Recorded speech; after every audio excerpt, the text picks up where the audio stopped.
All right, let's talk about stock up, stock down. I'm going to give you a handful of teams that have enhanced their profile for the postseason. BYU, Iowa, Texas A&M. Stock up, stock down. Trend those three teams for me. Yeah, absolutely. Well, they're three of the hottest teams in the country. First with A&M, I think they're really out of those three teams. That's your national playoff contender, your championship level contender. I think they can go the distance. They have a really strong offense and a defense. Marcel Reed is rounding into form as one of the best quarterbacks in the country. You gotta love those receivers too with Craver and Concepcion. They can really change games. Big offensive line. So I think they have the makings of a real national title contender. I think your other two are not quite national title contenders, but they're certainly gunning for playoff spots. With BYU, they might have the edge over Iowa right now in resume, just in that win-loss column, just coming in 8-0. That means they still have a mulligan or maybe two to play with here. They have a game coming up. They're on bye now, but next November 8th, they're heading to Lubbock, Texas to play Texas Tech, a game I'll actually be at. I'm heading out to West Texas for this one. Could be a huge national game. But anyway, I think BYU would be ahead of Iowa. With Iowa, though, this is a team that a lot of the country is sleeping on. I think that when they took their two early losses, they were just put on the back burner and forgot about. But you look at not many teams have had such a strong 3-game stretch. They destroyed Wisconsin, destroyed Minnesota, two rivals of theirs that by a combined 88-3. And then they beat Penn State, which I know had fired Franklin. That's still a talented ball club. So a great 3-game stretch. They're in my top 10 hottest teams right now. If you look at just the last couple of games, that's one of my numbers I look at. So yeah, three, they're heating up, all three of them. So Brett, what do you do with teams like Alabama or Texas where they struggle against teams like Mississippi State and South Carolina respectively, but they still get the wins? Like, obviously Alabama and Texas are in different points of their season, but what do you do with them in terms of how you view their stock when, yes, at the end of the day you get the win, but very easily could have lost either of those games? Yeah, I think it's two categories here. You're looking at a playoff resume, what you have done so far, or are you looking at the forward-looking, the predictive model, the power ratings and projecting forward? With Alabama, I think their resume to what they've done so far here, late October, early November, could be the best resume in the country. 4 ranked wins in a row. That's unheard of. That's an SEC record. So I think what they've done to this point is really impressive. But then looking forward for Alabama, they're not my top 5 of game grader. I think they have some flaws. They want to clean up that rushing defense a little bit. So I don't know that they're a top 5 team in the country going forward, predictive and power ratings wise. With Texas, they have a lot of problems. I mean, their passing offense has not developed. I thought it was turning a corner against Oklahoma, against a really strong Venables defense. Arch Manning made some nice throws. But they've had some close games since then. At Kentucky, at Mississippi State, both by a score, both really survival games. They needed special teams and punt returns to survive. Those are the 2 worst teams in the conference. So they have some problems with Georgia and A&M coming up down the stretch, and Vanderbilt this week. Don't overlook Vandy. So I think Texas has a lot of issues. They're out of my playoff bracket for now. Brett, I'm not good enough to do this for a living, but I did have not just ATS, but outside losing, Texas going to Stark Vegas, and Bama going to South Carolina. I didn't get either one of those outright wins, but what's the model say going forward for Alabama, given kind of what the rest of college football is doing? I got your feel on Texas. They're out. How much do your models like Bama? Yeah, well, first off, your 2 picks last week, you were pretty dang close. I mean, I almost have to give you a partial win there. I mean, Alabama was tied 22-22 with a minute left. You had that one close. And then the Texas game, 17-point rally in the fourth quarter, kind of a miracle survival for them. So Unbelievable. You were right on the ball with both of them. I'm glad you at least got the ATS part of it. But with Alabama going forward, I'll say this: a couple of their games down the stretch have gotten easier on paper. LSU coming into the season, that was supposed to be a potential loss for Alabama, really a toss-up type game with the firing happening and LSU just being downgraded on both sides of the ball. I've got Alabama favored by 2 touchdowns there on November 8th, the LSU game. Next up, they get Oklahoma. I have Alabama favored by a touchdown there. It's in Tuscaloosa. They really perform well there under Kalen DeBoer. So I think those are both wins. They get their FCS week off on November 22nd, and then they go against Auburn, a team that is nearly about to fire Hugh Freeze. So three of these November games looked tougher back in August in the preview magazine. They're looking easier now. I've got them favored in all three. So I have Alabama going 11-1, and that would be good for an 8-0 SEC mark and a spot in Atlanta to likely play Texas A&M. That's who I've got right now playing in Atlanta. It doesn't appear that Vegas has caught up with Vanderbilt. Have your models caught up with Vanderbilt?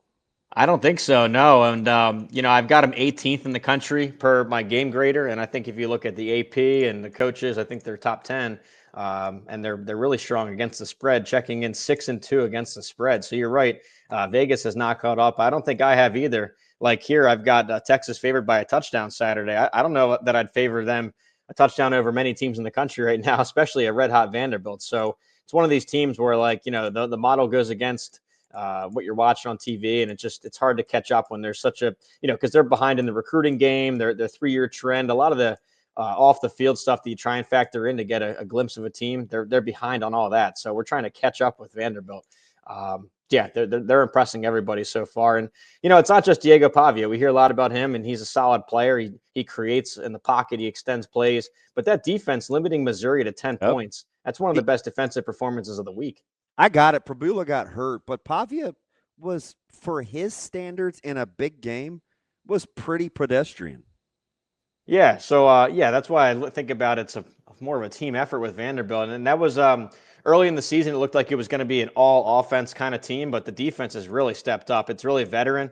I remember back in the preview magazine I was writing, it felt like an old-fashioned preview where instead of all these crazy transfer portal in and out, it was really just, hey, 18 starters are back. It's Vanderbilt. It's a veteran team this year, a lot of seniors. It felt like I was writing in 2010. It was a nice, refreshing thing there. But, yeah, they're veteran, and they're going at Texas. Then they draw Auburn and Kentucky, two of the teams towards the bottom of the conference. I wonder if a 10-2 Vanderbilt makes the bracket. That LSU win is starting to lose some luster, and same with the South Carolina win from September. They're no longer obviously ranked. So, yeah, we'll see about Vanderbilt. It's impressive that they're even in the mix at this point. Right. That's a heck of a coaching job by Clark Lee. Can you overlook or because Clark Lee's name is going to come up for jobs, how critical is it that we remember fit and not resume, especially when you look at recruiting and what it takes if you're going to elevate in terms of positionally? Do we need to be careful with a guy like Clark Lee that Vanderbilt is a good fit, or does the model tell you something different? Well, with coaching searches, a lot of times you can't even look at a model. This is really the personal side of the game where, the one thing that it's hard to account for is an alma mater situation. And with Clark Lee, he's a Vandy guy through and through. He played there. He took over his alma mater. And similar case with Kenny Dillingham. I see his name coming up a lot on some lists, but that's an Arizona State guy, a lifer from Arizona, from the Valley. And I don't know. I mean, with all the big money going around in college football now, I wonder if some of these guys will just hunker down and stay at their alma maters, use it as leverage, say, hey, I'm getting these huge offers. How about the NIL department? They can maybe match or give me some of that back, and I can go build a roster with that money. I don't need to inflate the salary, but give us more of a pool to play with coaching. Support staff salaries and recruiting salaries, transfer salaries, kind of the Lane Kiffin model, because a couple years back, he was getting a ton of offers from the big money SEC teams. He hunkered down at Ole Miss, used that extra money, I guess leveraged it to sign some of the best transfers in the country. So with a Clark Lee, a Kenny Dillingham, these alma mater guys, I wonder if they just stay longer at their school and just continue to build. Who should be a little more cognizant of the situation there and when they get courted? Is it Elko, whose name's obviously going to come up? He's got a great offensive coordinator, but he's a Northeastern guy. Or a guy like Fish, who they're really good at home at Washington, not very good on the road, is clearly going to probably grab some suitors. Who needs to be more cognizant about the grass not always being greener? Well, I think with Mike Elko's situation, I know that A&M has struggled to meet expectations for quite some time. But if you look at resources, if you look at the conference they're in, the geography, the location that they're based in, the recruiting base that they have right there in state, I think Texas A&M is really a program. If you're trying to build like a dynasty or a national champion contender, I He's think it can be defying done. history. Yeah, I think it can be done at A&M. I think you can build a serious powerhouse there. They have the money, and everything behind it there to do it. Now nobody has, but I think that's possible. With Washington, I think that they might be a notch below that in terms of if you're hitting your program ceiling. I don't know that their ceiling can match an A&M ceiling. So I don't know these guys' personal goals and all that. Like I said, that's kind of off the model and off the stat sheet, but I think Elko can build a national champion at A&M. I don't know the same at Washington with Jed Fish. So if he has national champion and kind of a dynasty aspirations, I think he might want to look elsewhere. But he's got a nice thing there too. He just got there. I want to see both these guys continue to build into the third and fourth seasons. I like these guys a lot, both of them. Are you surprised, or is it confirmed that Manny Diaz gets a lot of buzz? I think he deserves it. I think that the one thing with him you're getting is an aggressive defense, a successful defense, no matter who he has. He built it at Miami, and of course, you have a higher caliber of athlete there than you're going to get recruiting wise at Duke. But go to Duke, and he's done it there too. I think he's got them playing above their expectation. Really impressive with what they've done. I know you look at their record; it doesn't look that impressive, but I like what he's done at Duke. And he also had a successful season at Penn State as the coordinator. So he's got connections all over the place. I think he'd be a good candidate, and I think that he should be in some of these discussions. So, Brett, you're talking about A&M, and I'm like, hey, that sounds an awful lot like a job that's open right now in LSU, except almost everybody that has had that job has won a national title recently, with the exception of Brian Kelly. I think I would make the argument not just of open jobs. Like, would you make the argument, or would you fight me on the argument that LSU is the best job in the country, full stop? Wow, that's a tough one. I mean, I don't know. Best overall, I don't even know how to quantify that. I hear that topic come up a lot. I mean, in terms of national titles, they've had some successful guys do it. What I do like about LSU is that they're the only team in town. There's no in-state rival to be poaching in-state recruits. They kind of like Nebraska. They get to really dominate their in-state recruiting. And Louisiana, if you look at, I know they're a little bit smaller population-wise, but if you look at it per capita, the number of 5-star and 4-star guys that state is churning out, they're number one in terms of the proportion of players that are highly rated. So they can really lock down a great recruiting class and just stay within their state borders. That goes a long way. So, that's certainly a top job. I mean, look at how many different coaches have won there. I don't know how to rank it, guys. That's so hard. I see these rankings come out. I don't even know what it means. What's the best job? I guess the best is who's paying the best, but I guess access to resources and recruiting paths, all that. LSU's got it all. I would argue that the best job is the job that's expectations meets their achievability. Yeah, the closest, right? Yeah. And I would argue for as good of a job as maybe it's Florida then. I don't know. Does LSU have crazy expectations? They gave Brian Kelly a reasonably long leash, and he was never anything but okay. What'd they give Ogeron? 5 years. It was two bad years after the title. What's more reasonable, BC? Is it Florida or LSU where expectation levels meets past performance? Well, I think the expectation for Brian Kelly, I don't even think it was national title or bust. I think that was the case with Penn State this year. They were all in. They needed to basically make the national title or win it. With LSU, I just think it was make a playoff. I agree. I think they were somewhat realistic, and they put a lot of money behind it. That's the thing. They signed the number one paid coordinator in college football history, Blake Baker, and they signed the number one transfer haul in America. You know how expensive these transfers are. So they put all their resources behind it. I think that the bare minimum was, hey, you got to go make the 12-team bracket. We're not even talking BCS or 4-teamer. You got to make. He might not be hireable. He may not get another big-time job at 64. Kind of with all the reports about his personality and cantanker, like I don't know. Kelly may be in trouble for a multi-coach of the year guy. Yeah, I did hear Boston College reference. I think that's just a location thing because he's from the Northeast and coached at a similar type of school with Notre Dame. But yeah, you're right. I do kind of find it funny. We don't hear these personal stories until the guy is fired. You hear this all over the place. Like, what were they just hiding these in their closet, in their drawer? And then once the guy's fired, like, here's 10 stories of the guy. I don't know what's going on. I hate it too. That's not totally true with Brian Kelly, because I remember stories from his ex-players at Cincinnati when he left. That guy's been unlikable for a minute. Yeah, I mean, I never have met or talked to him, but just from watching him on, on TV and seeing the way he carries himself in post game interviews and press conferences, yeah, I don't know. I'm not the biggest Brian Kelly fan, but yeah, now you see all the stories come out. It's interesting. If you're gonna pick a team from off the grid and they need things to break right, you going with Virginia or Michigan?